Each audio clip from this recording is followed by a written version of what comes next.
What's up, guys? So I know some of you had asked for a hardcore version of my Chain Lightning Sorcerer, so I have some ideas on how I would do it if I was playing this build on hardcore, and I wanted to fact check myself and just see if anybody else had posted any content around hardcore Chain Lightning and just see if my ideas made sense or if anybody had thought of something maybe I hadn't thought of yet. And I was kind of surprised. Well, it wasn't too much out there, so I'm gonna do my best.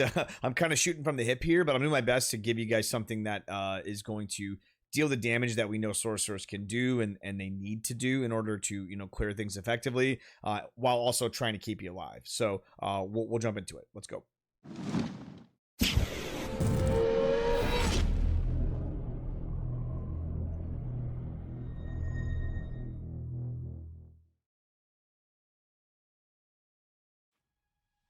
All right, so as far as the skill tree goes, I think the beginning points pretty much stay the same. So I think we're going to keep the 2 points in Firebolt.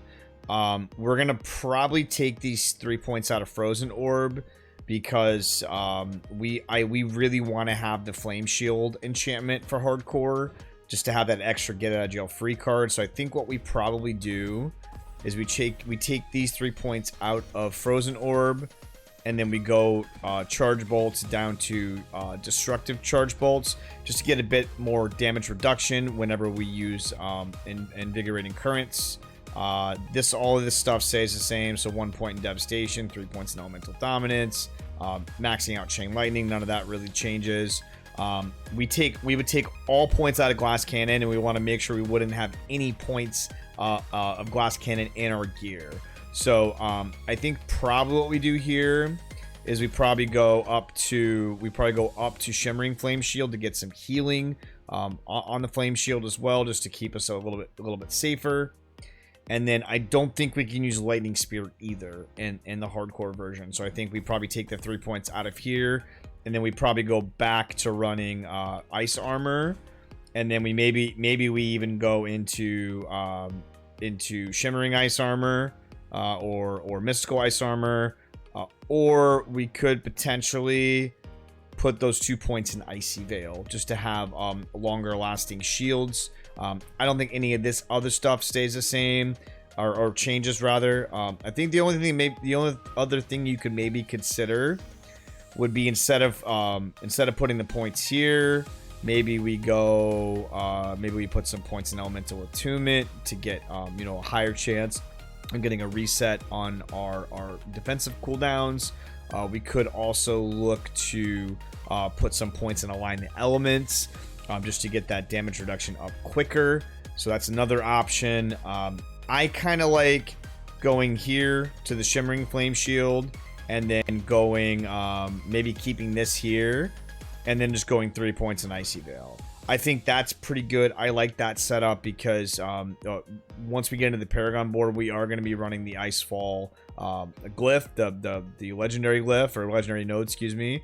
So this will just help keep that up longer. So that's really all I would really change on as far as the skill tree goes. Everything else pretty much stays the same. 1 point in Inner Flames, 3 points in Devouring Blaze, 1 point in Permafrost, 3 points in Hoarfrost, 2 points in Coursing Currents, 3 points in Electrocution, 3 points in Conduction, and then 1 point on Unstable Currents and 1 point in Primal Unstable Currents. And then our key passive is going to be Veer's Mastery.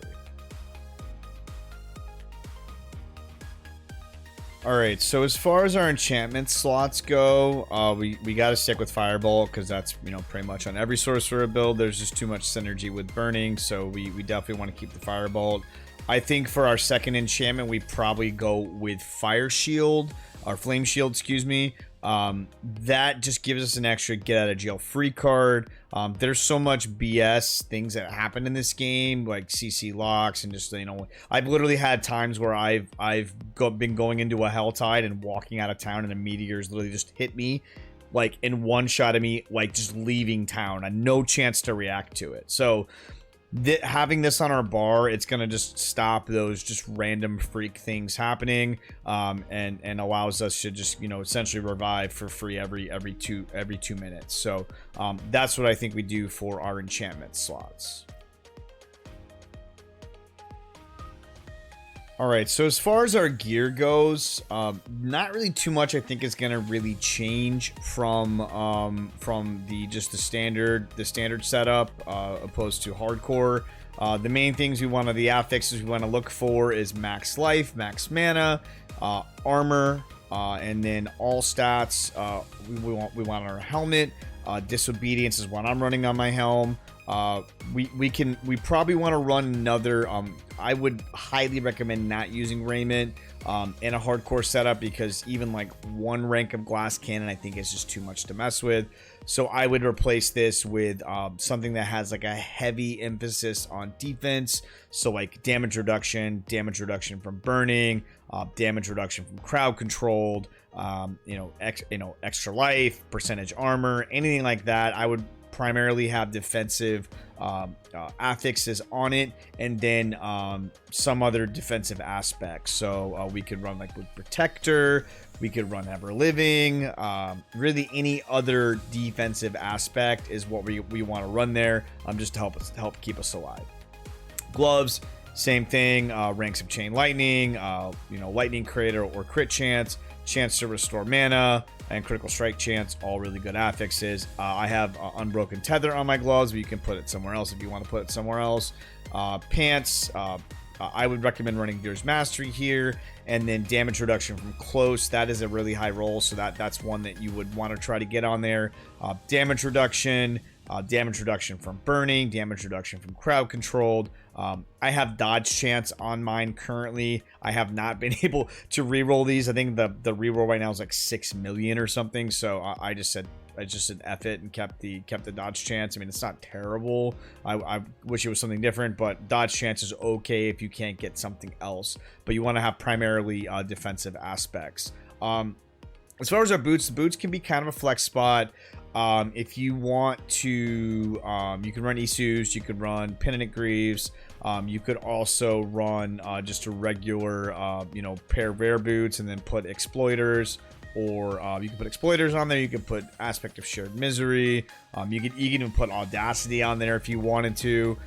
Really up to you. I would just see whatever you're lacking, and then just put, have your boots back up, fix that part, that lack in your build. So if you need a bit more crit strike chance, maybe go Isus. If you want a bit more CC and damage, maybe go with Penitent Greaves.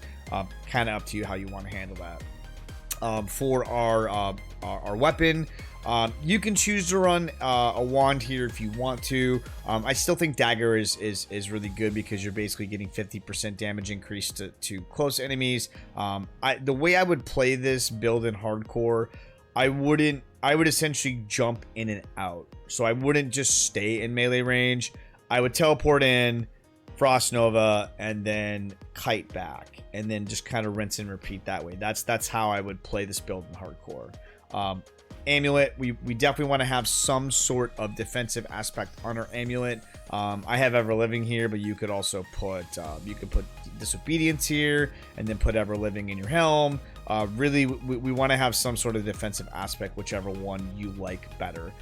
As far as our affixes go, still want mana cost reduction. Ranks of all defensive skills are amazing, so definitely want to have that. 4 ranks is the max if you can get 4 ranks. I have 3. The only reason why I'm rolling with this is because I have glass cannon as well, and it's really rare to get 2 affixes like that on amulet, so I just kept this one. Because you can see that I have the damage reduction while injured, which is not really that great, but ranks of glass cannon, ranks of defensive skills, and mana cost reduction are all really good. So I decided just to keep this amulet. Rings, you can kind of mix and match here. I would say you probably want to have at least one or maybe even both rings having max life on them. And then whatever damage affixes that you want, you can have, damage to stun, you can have vulnerable damage, damage to close, lightning crit strike damage. Really, there's a ton of affixes that we can use in this build. So I would say probably mix and match, maybe have like one ring that's primarily focused on defensive aspects or affixes, and then have another ring that's more offensive. Offhand, affixes still stay the same. I would say you probably cooldown reduction, lucky hit, chance to restore mana cost reduction, and then resource gen. You could also, I think max life can roll on amulets, or I know lucky lucky hit chance to heal can go on offhands. That might be okay. I don't think it's gonna really make you can just really roll the same thing I'm rolling here for hardcore. Yeah, and that's pretty much the breakdown on the armor. As far as your gems go, something to consider. The rubies are always good, right? Because that means, you know, more rubies means more health, which means bigger barriers. Something to consider though too is you could use topazes. Maybe do like 2 topazes or you know, I wouldn't go all topazes, but maybe if you want to have a little bit of damage reduction when you're CC'd, might be nice in case, like, you know, flame shield's down and ice armor's down, and you don't have excuse me, flame shield and teleporter both down, and you don't have a way to get out of CC. Might be nice to have a little bit of extra DR when you are CC'd. So just something to consider. I think rubies is probably fine if you just want to run rubies, but if you want to test it out and see, I think topazes are fine too. Yeah, that's pretty much it. And then as far as the hearts stay the same. Still go with the barber, still go with cage heart of defense, and then we're gonna go with the vicious heart, the what is it, cruel, today, Junior. I want to see dancing death, tempting fate. Yep, that's it. All right, and lastly is the Paragon Board. I think this is the spot where we're going to see the most changes to the build other than the skill tree. We're just going to swap around. So the basic layout of the skill tree is going to stay the same. We're still going to be running 6 boards, but the major difference that we're gonna do instead of just where we have things set up, we're just going to kind of move things around. So initially we had Flame Feeder here, and then we had Destruction here. I think the best setup would probably be to put Destruction in the starting board. Now, if you are low level, like if you're like level 95 or I would say really like 70 plus, you could do this setup.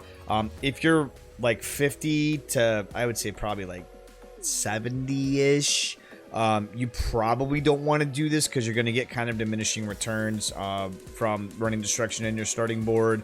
You could run like Exploit, or you could even run like Imbiber if you wanted to until you get this glyph leveled up, and you could slot it in. So what I decided to do is go Destruction on our starting board. Our second board, so right now we have Territorial here. The main reason why this is here now and not the glyph that's gonna be here is because we don't have it leveled. So Territorial for now. Then once we get the glyph that's gonna go here finally, once we get it to 15, is gonna be where is it at? Reinforced. The main reason why we want Reinforced is for the damage reduction when you have an active barrier.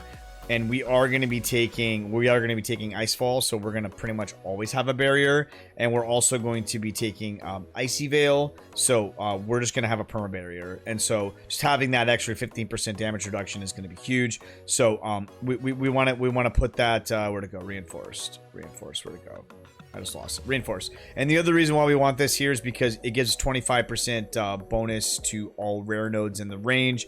And the rare nodes we have here, we have damage reduction from burning, and then we have damage to burning. So this is just gonna, if you remember like what we did in the Icefall board, where we have we had Tactician, basically doing the same thing except for burning. So yeah, so what's gonna go here once we get to 15 is gonna be Reinforced. The third board's going to stay the same. We're going to be going with the Frigid Fate board, and then we're going to put Elementalist here. All the points are going to stay the same. We're not going to really change anything there. Our fourth board is going to be Icefall. We're going to be running Tactician here.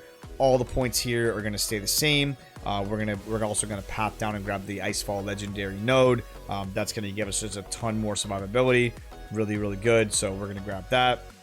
Our fifth board is going to be the Static Surge. We're not going to be taking Static Surge. We're just basically, we want it for the mana, and then just the damage to stunned enemies. So we're going to be putting Control in this glyph slot, and then we're going to go up to the top, and then the last board that we're going to get is we're going to get the it's the Elemental Summoner board. And we're literally just gonna rotate this just to get the node. And what we're gonna put there, the final glyph that we're gonna put in, is gonna be the one that we have here right now, the territorial. So we're basically swapping out 2 of our lesser damage glyphs for a ton more damage reduction, and then some boosts to our damage reduction. So this should really, really help with your survivability and not kill your DPS too much. You are going to lose a bit of DPS from not having Flame Feeder. You're going to lose about 10% multiplicative and about 50 to 60% additive. So you are going to feel it if you were using it. But I think, especially with hardcore, the main thing is just staying alive, right? So doing a little bit less damage, I think, is better if it gives us a ton more survivability. But yeah, that's pretty much it. That's what I would do if I was playing this build in hardcore.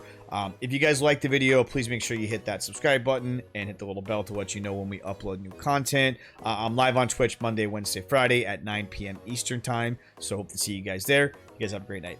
See ya.